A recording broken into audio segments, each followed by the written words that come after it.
¿Qué pueden tener en común? El vino que beben los Obama, los zapatos de Sarkozy, el vestido de la hija de la princesa de Suecia o las puertas del tren de aterrizaje de un Airbus. Pues se trata de su ADN, que es gallego. Son productos de los miles que exportamos desde aquí, desde Galicia, una lista a la que pronto vamos a incorporar ordenadores diseñados en Ourense o cacao soluble con receta galaica. Lucía. Sí, nuestra lista de triunfos en el extranjero es larga, así que hoy lo que más nos ha costado ha sido elegir solo algunos ejemplos. Enseguida vamos a hablar de esos productos de éxito Made in Galicia, a los que seguro que pronto podremos incorporar también las estructuras flotantes que desde hoy se fabrican en Navantia Fene. 5 gigantes metálicos que serán instalados en la costa de Escocia y sobre los que se asentarán los aerogeneradores de un parque eólico marino.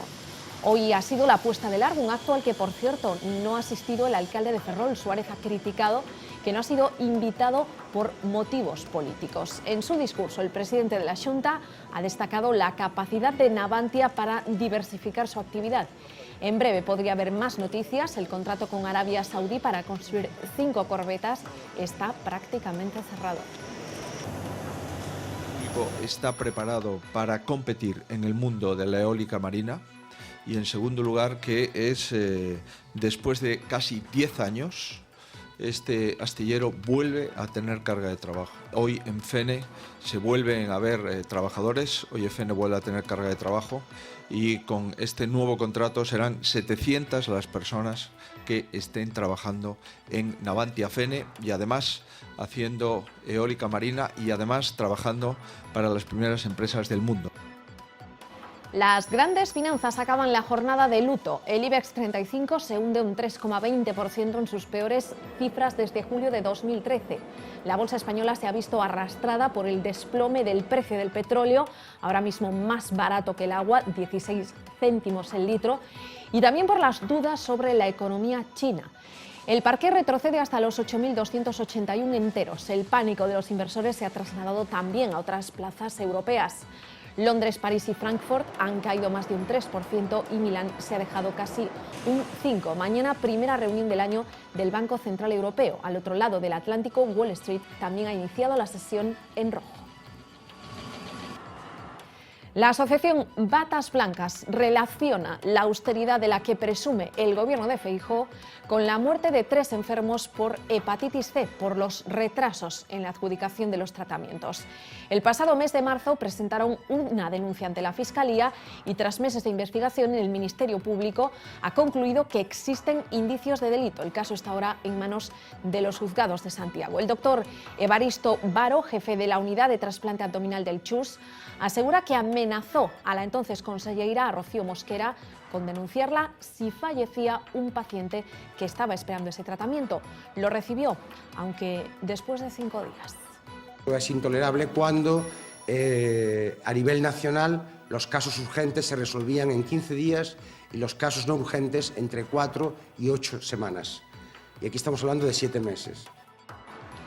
Según denuncia hoy el SUB, el Sindicato Unificado de Policía, varios de los agentes que acudieron este fin de semana a la reyerta entre clanes gitanos, a las afueras de Santiago, no llevaban chaleco antibalas unipersonal. Sorprendente sobre todo teniendo en cuenta que los detenidos llevaban consigo armas de fuego y que llegaron a disparar tiros al aire. El sindicato vuelve a reclamar que se dote a la policía del equipo necesario para intervenir en este tipo de situaciones. Aseguran que hoy por hoy en la comisaría de Compostela solo disponen de chaleco unipersonal 62 de los 222 policías que prestan servicio. Y en León continúa el juicio por el asesinato de la presidenta de la Diputación, Isabel Carrasco. Este miércoles ha sido el turno de Triana, la hija de la asesina confesa. En su declaración ha asegurado que Carrasco la acosaba sexualmente y que se dedicó a amargarle la vida porque no se quiso acostar con ella. Pero se acercó como para oler el perfume o algo. Así yo no me lo esperaba y... ¿Pero cómo le besó? ¿Cómo fue? Me besó en la boca, me entró. Triana Martínez asegura que Carrasco la chantajeó con la plaza a la que quería optar por oposición y que tras negarse a tener relaciones sexuales con ella, la presidenta de la Diputación la perjudicó en todo lo que pudo. Esa es, según Martínez, la razón que llevó a su madre a asesinarla. Triana ha confesado que su madre le dijo en alguna ocasión que tenía intención de matar a Carrasco, pero que ella trató de disuadirla. Pensaba que la idea del asesinato ya se le había ido de la cabeza.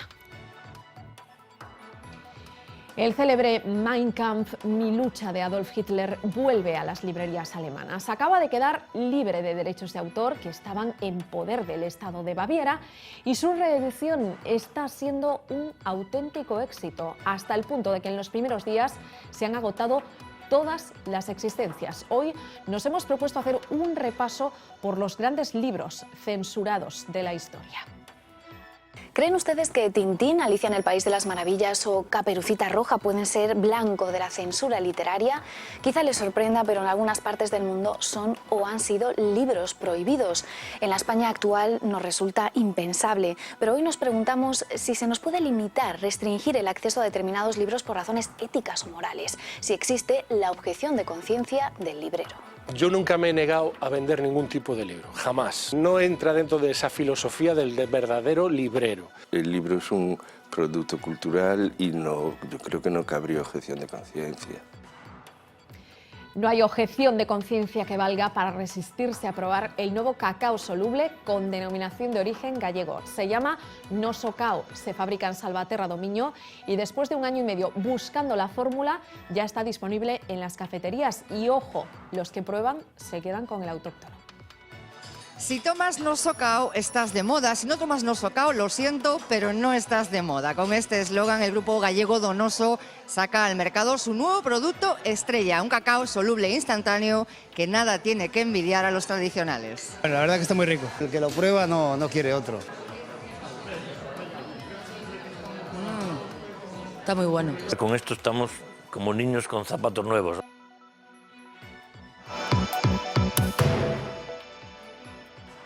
Comenzamos el repaso por la actualidad del día porque el rey Felipe VI continuaba hoy con su ronda de consultas antes de designar a un candidato a la presidencia del gobierno. Esta mañana ha recibido en Zarzuela a la formación gallega En Marea. Su portavoz, Alexandra Fernández, ha charlado con el monarca durante 1 hora. De convicciones republicanas, Fernández le ha expuesto al monarca no solo su posición de cara al debate de investidura, sino también los planteamientos políticos de su partido. Quieren abrir un debate sobre el cambio de modelo de Estado. A esto se ha referido en rueda de prensa, donde ha explicado también por qué no la ha acompañado su compañero Antón Gómez Reino, como sí se había anunciado.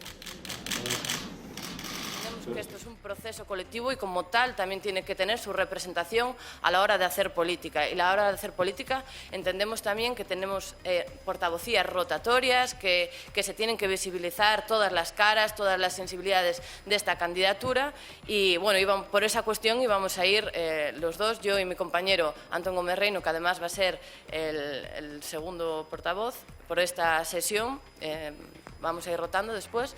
Pero por un problema de agenda no ha podido venir. Estamos ya en el momento en que se necesita un cambio y que también el resultado del 20 de diciembre pone de relieve que existe una realidad plurinacional que tiene que comprenderse, que existe un reto a la hora de entender el encaje territorial y que esto solo se podrá resolver con más y mejor democracia. Reunión de la mesa del Congreso. Buenos días. Asunto principal del orden del día, los grupos parlamentarios. Y la mesa ha admitido todos aquellos que se han presentado, a excepción del grupo de Compromís, y tampoco se ha admitido la constitución del grupo de Esquerra Republicana. Lo de Compromís... Yo sé que fue Antonio, tú me lo registras y ya me lo tumbáis. Ya lo tenía claro ayer Joan Baldoví al registrar la petición. Teníamos que presentar ese grupo parlamentario para después poder pelearlo en los tribunales. Mañana decidirán si ante la negativa de la mesa se integran en el grupo de Podemos y sus confluencias o si se quedan en el mixto. Lo que no estaba previsto era que la mesa tumbase el grupo técnico que proponían ERC con EH Bildu e Izquierda Unida. Y a mí me ha parecido, a título particular, diré que me ha parecido sorprendente. Sorprendidos también Alberto Garzón y Antonio Hernando. O sea, que el informe decía que sí era posible y la voluntad política, bueno, vamos a ver cómo lo arreglamos. Pero los 5 votos del PP y Ciudadanos así lo han decidido. El préstamo de los diputados nos parece que es una falta de respeto a la legalidad y una falta de respeto a los ciudadanos. Tienen hasta el viernes para recurrir la decisión. Y otra decisión que queda en el aire y que estaba en el orden del día, dirimir qué se puede y qué no se puede legislar con un gobierno en funciones. Tenemos un gobierno en funciones, pero esta Cámara no está en funciones. Se pospone hasta el próximo martes. Patxi López la acaban de escuchar, que quiere poner a funcionar la Cámara cuanto antes, y su partido, el PSOE, que trabaja día a día para investir a Sánchez como presidente. Los socialistas van sumando apoyos y ven cada día más cerca ese gobierno de izquierdas. Ciudadanos, mientras tanto, critica la inacción de Mariano Rajoy. Los socialistas que ven a Pedro Sánchez más cerca de la Moncloa. Para eso hay que hacer números. A sus 90 diputados tendría que sumar los 69 de Podemos, incluidos los 4 de Compromís, y 6 de PNV, 165 síes. En el otro lado, PP y Ciudadanos sumarían 163 noes. Así que Pedro Sánchez tendría que asegurarse apoyos de partidos como Izquierda Unida y Coalición Canaria y la abstención de Esquerra y Democracia y Libertad. Primero le toca al señor Rajoy, primero tiene que consumir su oportunidad. Llegará nuestro momento y llegará el momento de Pedro Sánchez y hablaremos, le garantizo que hablaremos con todo el mundo. Principales escollos: que Podemos renuncie al referéndum de autodeterminación y que los socialistas acepten la abstención de los independentistas para obtener gobierno. Susana Díaz, que hoy prefiere estarse callada. Pero usted comprenderá que si le contesto a eso le falto al respeto a sus otros compañeros, a los que me he negado que las preguntas fueran dirigidas a cuestiones internas. Mire, tendremos muchos días por delante. Hay tiempo. Los socialistas tacita van sumando apoyos. Es posible armar aritméticamente una alternativa de izquierdas. Los ciudadanos no quieren cabreos, los ciudadanos quieren que nos pongamos de acuerdo. Nosotros vamos a tender la mano siempre al Partido Socialista. Aunque no está asegurado que todo Podemos vote lo mismo. Atención a esta declaración del portavoz de la facción catalana. Muy descontentos de la manera en que justamente están manejando esa interlocución que se supone podría tender a la conformación de una mayoría progresista de cambio en el gobierno. Un mes después de las elecciones, quien no ha conseguido sumar un solo apoyo más, Mariano Rajoy. Está perfectamente activo, lo que está es esperando. Pero Rajoy de momento no ha descolgado ningún teléfono para negociar. 9 y 11 minutos de la noche nos vamos en directo al plató de Vía V, que arranca como siempre a las 10. Fernanda Tavares, buenas noches. Muchos argumentos políticos para poner de nuevo encima de la mesa, pero esta noche arrancáis con un problema que está teniendo muy importante el sector primario en Galicia, ¿no? Pues efectivamente, Gladys, mucha actividad política, mucha actualidad política, mucho análisis político. Enseguida vamos a recibir en el programa de esta noche a Breogán Riobó, de momento todavía secretario general de Podemos Galicia, todo lo que ha pasado hoy en el Congreso, pero como decías, vamos a arrancar a partir de las 10 de la noche con 3 personas que viven en el mundo real, no en ese mundo de las teorías políticas, 3 armadoras que han estado protestando en los últimos 3 meses por lo que está viviendo el sector del cerco, esos pescadores que no están de acuerdo con la cuota que tienen asignada. Así que a partir de las 10 les recomiendo vivamente que nos acompañen para escuchar a estas 3 armadoras y después, como decía, mucha actividad política. É que triste querer traballar. É solo querer traballar. Non queremos subvencións. Non pedimos cartas, pero por favor. Suplico que nos dais traballar. Co que nos dan de cuota non podemos sobrevivir. Nosotros para comprar el barco hemos avalado el piso. El banco nos va a llevar todo. No sé qué es lo que pretenden, pero desde luego el juego es hundir la flota.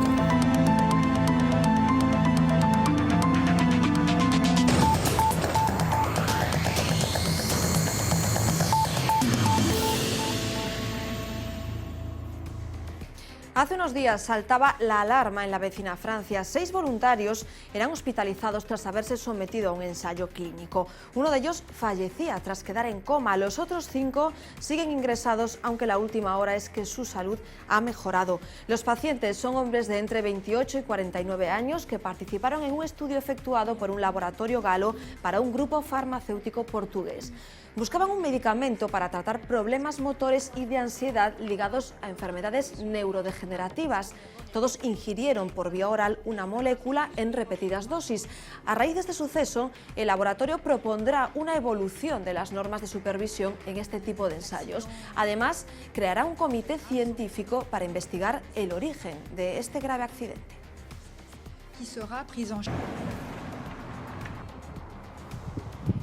Tras lo ocurrido en Francia, nos hemos preguntado qué requisitos se exigen para realizar un ensayo clínico, qué tipo de personas participan como voluntarios. En Galicia, todos los que se realicen tienen que estar previamente autorizados por un comité ético, así que con ellos hemos estado hoy. Para conocer un poco más en qué consisten los ensayos clínicos y las medidas de seguridad, estamos con el presidente del Comité Ético de Investigaciones Clínicas de Galicia, Manuel Portela. Un saludo. Buenas tardes, un saludo. Bueno, lo primero, ¿para qué un ensayo clínico? ¿En qué consiste un ensayo clínico? ¿Cuál es su función? Bueno, hay que tener en cuenta que en un momento dado que los medicamentos que están en investigación tienen que pasar a ser utilizados en seres humanos. Entonces hay que hacerlo con unas medidas extremas de seguridad. Hay una serie de parámetros y de criterios para que estos ensayos se minimicen los riesgos, que es lo que se pretende, y al mismo tiempo se pueda saber y obtener información sobre seguridad y efectividad de los medicamentos. Todos los que se autorizan aquí en Galicia tienen que pasar por el comité ético, tienen que recibir la autorización del comité ético. ¿Qué normas tienen que cumplir, qué parámetros tienen que seguir para que ustedes den la autorización? Bueno, es un tema muy normativo, hay mucha legislación. Se evalúa los aspectos más fundamentales. Primero, aspectos éticos, sería no maleficencia, principio de beneficencia, principio de autonomía, que es muy importante, el principio de autonomía para incluir un paciente en un ensayo clínico, porque hay que tener en cuenta que la inclusión de un paciente en un ensayo clínico es previa información y autorización de este paciente. ¿Qué tipo de pacientes o qué tipo de personas pueden participar en un ensayo clínico? Porque vemos, por ejemplo, que en el caso de Francia algunos voluntarios eran personas sanas. En los 20 años que lleva el CEC funcionando en Galicia, desde 1996, se han aprobado 3.515 ensayos clínicos. De estos, 63 eran ensayos clínicos fase 1. Pero los fase 1 que se han aprobado en Galicia, que incluían a 148 pacientes, y cuando digo pacientes eran pacientes, ha sido siempre con personas enfermas. Nunca se han incluido personas sanas voluntarias. ¿No está remunerado aquí en Galicia o está remunerado? Porque, por ejemplo, en otros países sí hay remuneración. La legislación que estoy hablando del 2014 del Parlamento Europeo habla de unos mínimos y dice que está prohibida la remuneración para ser incluido en ensayo clínico en pacientes menores, en pacientes lactantes, en embarazadas y en discapacitados. Esta legislación en España, ya desde antes de la modificación, es mucho más rígida, de tal manera que en España está prohibida la remuneración, el incentivo económico a cualquier persona.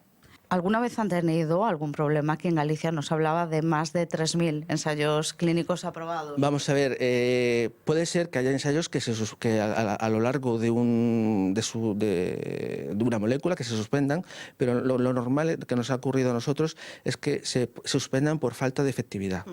Es lo que nos ha ocurrido. O sea, de los 148 pacientes incluidos durante 20 años en fase 1, nunca ha ocurrido esto, que es lo que ha pasado en Francia. Pues Manuel Portela, muchísimas gracias, sobre todo por echar algo más de luz a esto de los ensayos clínicos, a contarnos un poco cómo funcionan y qué medidas de seguridad se adoptan.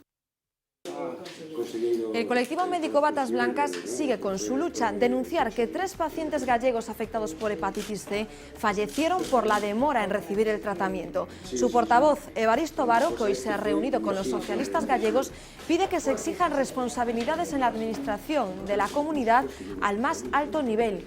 Hace unos días conocíamos la denuncia de la Fiscalía de Santiago, que aprecia indicios de delito en las restricciones impuestas por el gobierno gallego a los nuevos y costosos fármacos prescritos por los hepatólogos y que cumplían los requisitos establecidos por Sanidad. Para Evaristo Varo, esta situación en muchos casos es dramática y además es el resultado de los recortes. Hoy mismo en su comparecencia ha asegurado que él mismo llegó a enfrentarse al criterio de la que era consellera de Sanidad de Rocío Mosquera.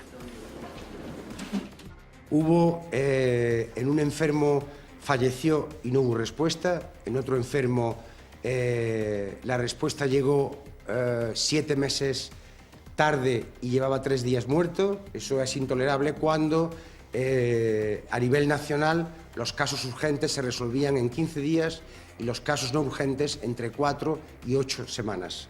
Y aquí estamos hablando de 7 meses.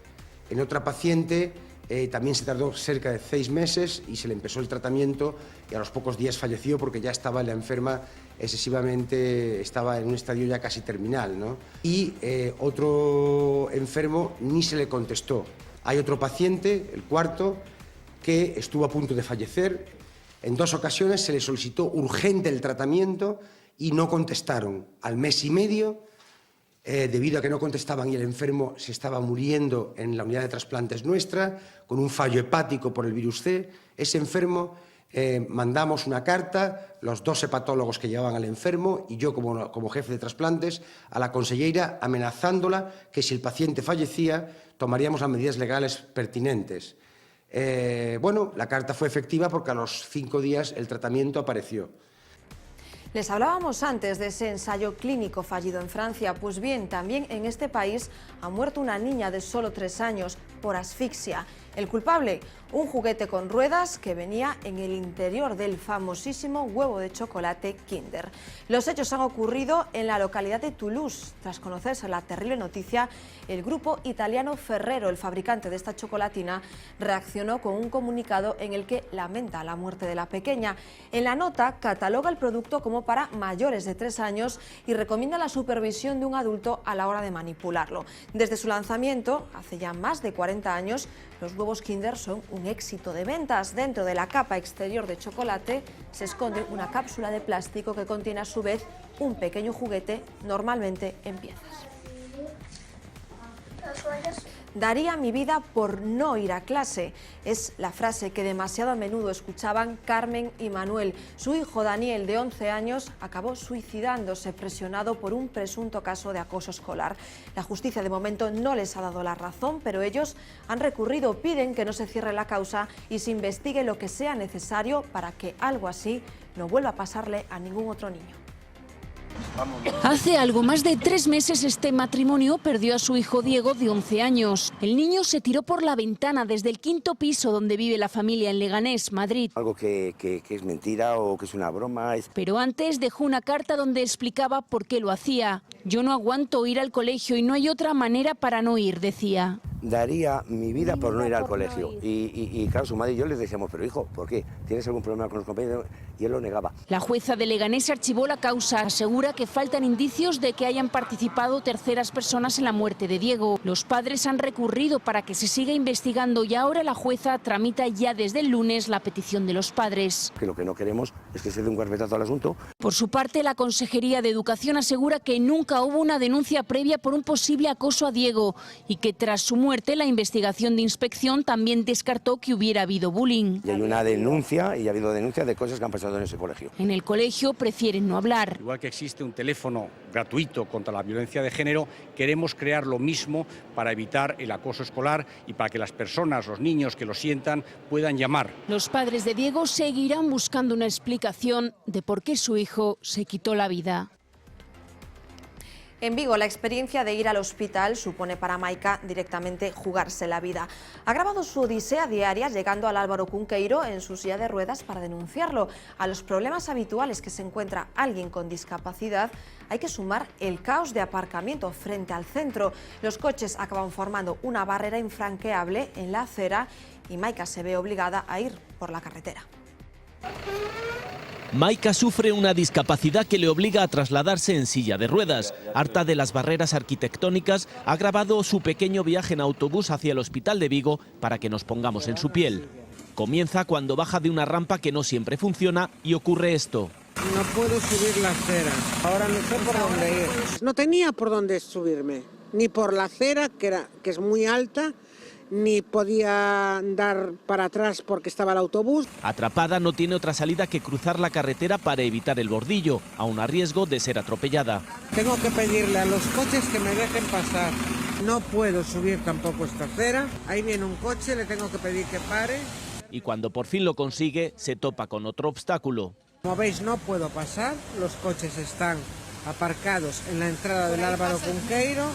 Así, día tras día, un pequeño ejemplo para que no olvidemos lo importante que es ponérselo más fácil a aquellos que no pueden desplazarse, como nosotros. Macabro hallazgo esta mañana en la costa de Pontevedra. Un cadáver ha aparecido flotando en Bayona, en la zona de Baredo. Fue un vecino quien dio la voz de alarma al ver algo extraño en el mar. Efectivos de la Guardia Civil y de Salvamento acudieron al lugar para recuperar el cuerpo que pertenece a un varón. La labor de recuperación fue muy complicada debido al estado del cadáver, en avanzado estado de descomposición. Todo indica que llevaba días en el agua. Incluso en un primer momento se llegó a pensar que el cuerpo no tenía cabeza, cuando en realidad se encontraba boca abajo con la cabeza sumergida. Podríamos estar hablando de una persona que estuviese pescando y que hubiese desaparecido, pero no se ha denunciado desaparición alguna. 21:05. Momento para hablar del tiempo, pero en este caso de una noticia de última hora, Xavier Fonseca, que nada tiene que ver con el tiempo, pero sí con el espacio. Buenas noches, Gladys. Efectivamente, parece que vamos a tener que modificar otra vez los libros de texto de ciencia, concretamente el apartado de los planetas, porque hace tan solo unos minutos hemos conocido que un grupo de astrónomos, al parecer, ha encontrado un nuevo planeta, pero en nuestro sistema solar, no en otro sistema solar. Esta es una ilustración del nuevo mundo descubierto en nuestro sistema solar, que de momento ha sido bautizado como el Planeta 9 y que ha localizado un grupo de astrónomos del Instituto de Tecnología de California. Tiene una masa 10 veces mayor que la de la Tierra y orbita alrededor del Sol, 200 veces más lejos que Neptuno, que está a 4.500 millones de kilómetros.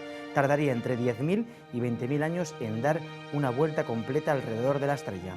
Los investigadores han dicho que es lo suficientemente grande como para ser considerado un planeta, al contrario que ocurrió con otros cuerpos pequeños que han sido descubiertos en los últimos años en el borde del sistema solar y que obligó a la Sociedad Astronómica Internacional a crear una nueva categoría, los planetas enanos, donde ahora está Plutón.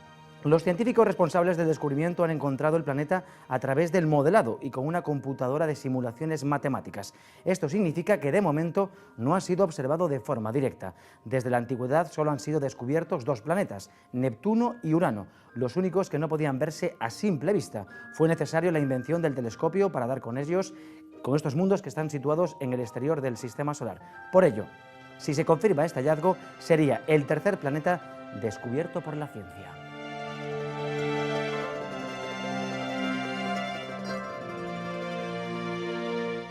Durante los próximos días intentaremos ofrecerles más información. Ahora vamos con la previsión del tiempo para este jueves. Galicia seguirá en una situación intermedia entre las altas presiones que están sobre el continente europeo y las bajas presiones atlánticas. Pero durante las últimas horas del día, ya de madrugada del jueves al viernes, va a entrar un frente cálido que va a dejar precipitaciones. Así que este jueves va a ser una jornada con bastante humedad, con bastantes nubes, pero también con momentos con los cielos despejados tal y como hemos visto hoy. No descartamos algunos orvallos en las provincias atlánticas durante la mañana, pero por la tarde, ya durante las últimas horas de la jornada, entrará ese frente, dejará algunas lluvias en las provincias atlánticas y por la noche, cuando entre ese frente cálido, dejará precipitaciones generalizadas. En cuanto a las temperaturas, con vientos de componente sur van a ascender, sobre todo las mínimas. Fíjense, por ejemplo, en la costa norte, donde las mínimas incluso van a superar los 11 grados, como puede ser el caso de Bares y de Viveiro. En otras zonas de la comunidad también apreciamos ese ligero ascenso de las temperaturas, tanto de las mínimas como de las máximas. En Fisterra, temperaturas bastante suaves, hasta 15 grados.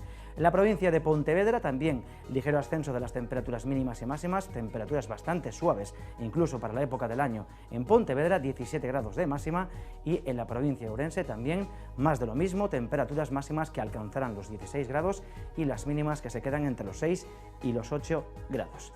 En fin, hasta que supimos que es posible que haya un nuevo planeta en nuestro sistema solar, la noticia del día era que la NASA ha confirmado que el 2015 ha sido el año más cálido desde que se toman registros. La actividad humana tiene tantos efectos sobre el planeta que, sin saberlo, estamos viviendo en una nueva era geológica. Bienvenidos a la era del Antropoceno.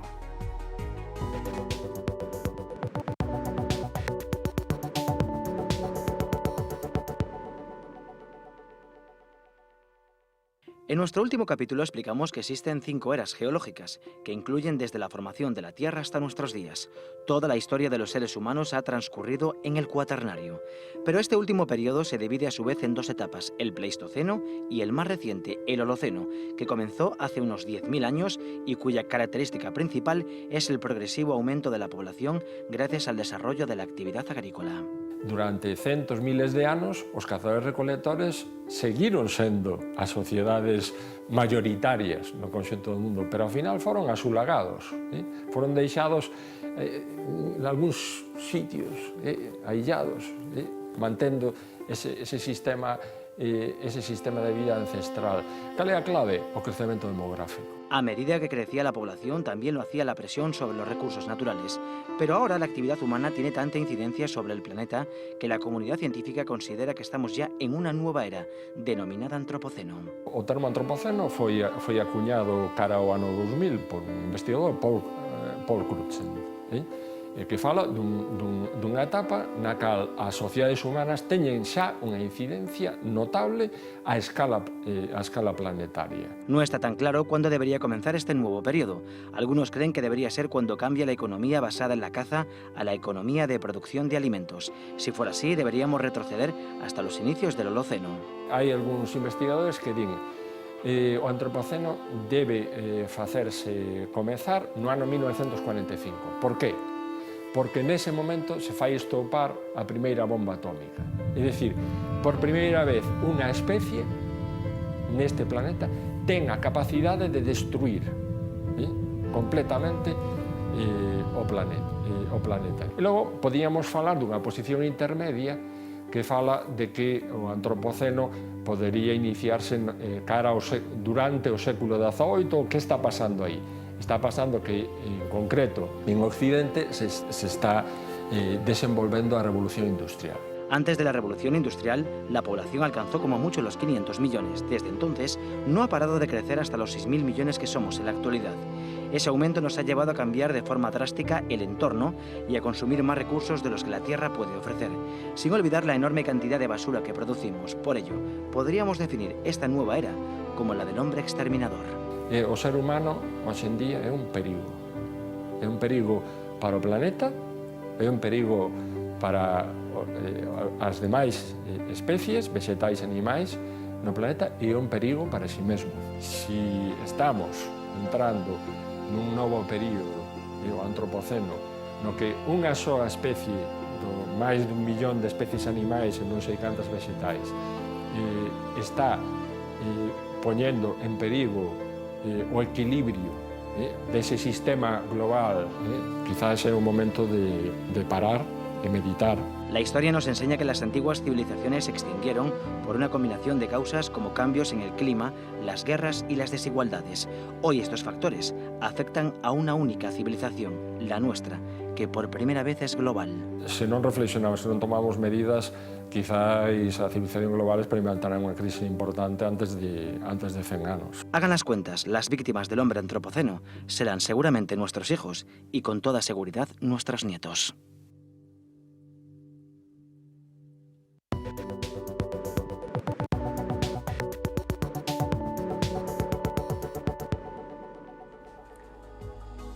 Bueno, Gladys, pues nada, que durante los próximos días intentaremos completar esa última hora, la posibilidad de que tengamos un nuevo planeta en nuestro sistema solar.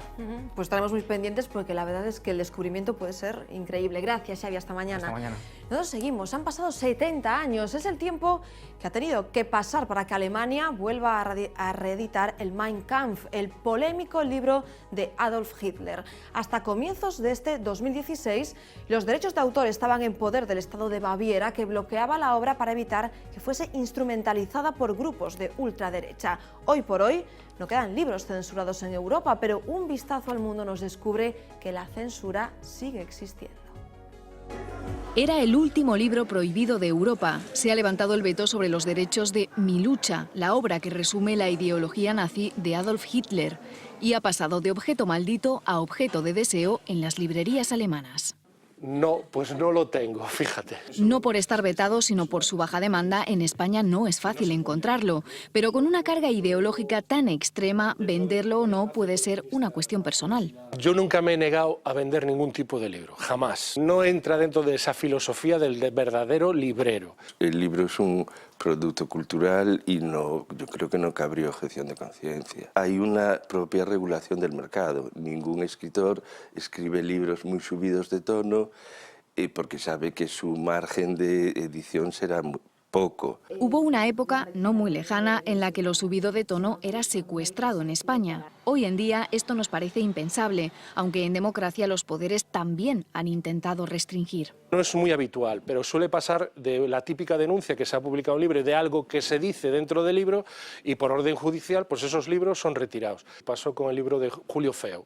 Fue el asesor, secretario de Felipe González y el libro quedó retenido. A mí eso de entrar la policía por la puerta me recordó algo antiguo. Si miramos al mundo encontramos ejemplos de libros históricamente censurados. Hasta el siglo XVIII, claro está, las motivaciones fueron siempre religiosas. Por este motivo fueron prohibidas obras clave en la literatura universal, como El origen de las especies, Las mil y una noches o incluso Don Quijote de la Mancha, vetada por aspectos morales. Hay libros que nunca nos imaginaríamos que pudiesen ser censurados, como Alicia en el País de las Maravillas, prohibido en China por atribuir a los animales cualidades propias de los humanos, o ¿Dónde está Wall-E?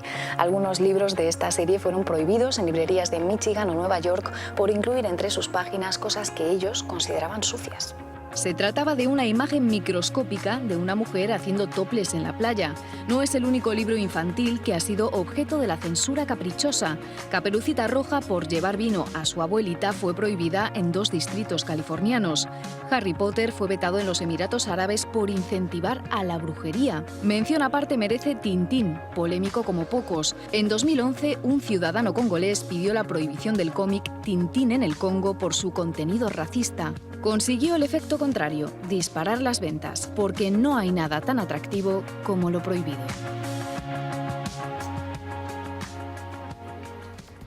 Los zapatos de Sarkozy, el vino que bebe Obama o ahora un nuevo artilugio tecnológico que está llamando la atención de todos. No se pueden imaginar la cantidad de productos que fabricamos, producimos y exportamos en Galicia. Nosotros se lo contamos en unos minutos.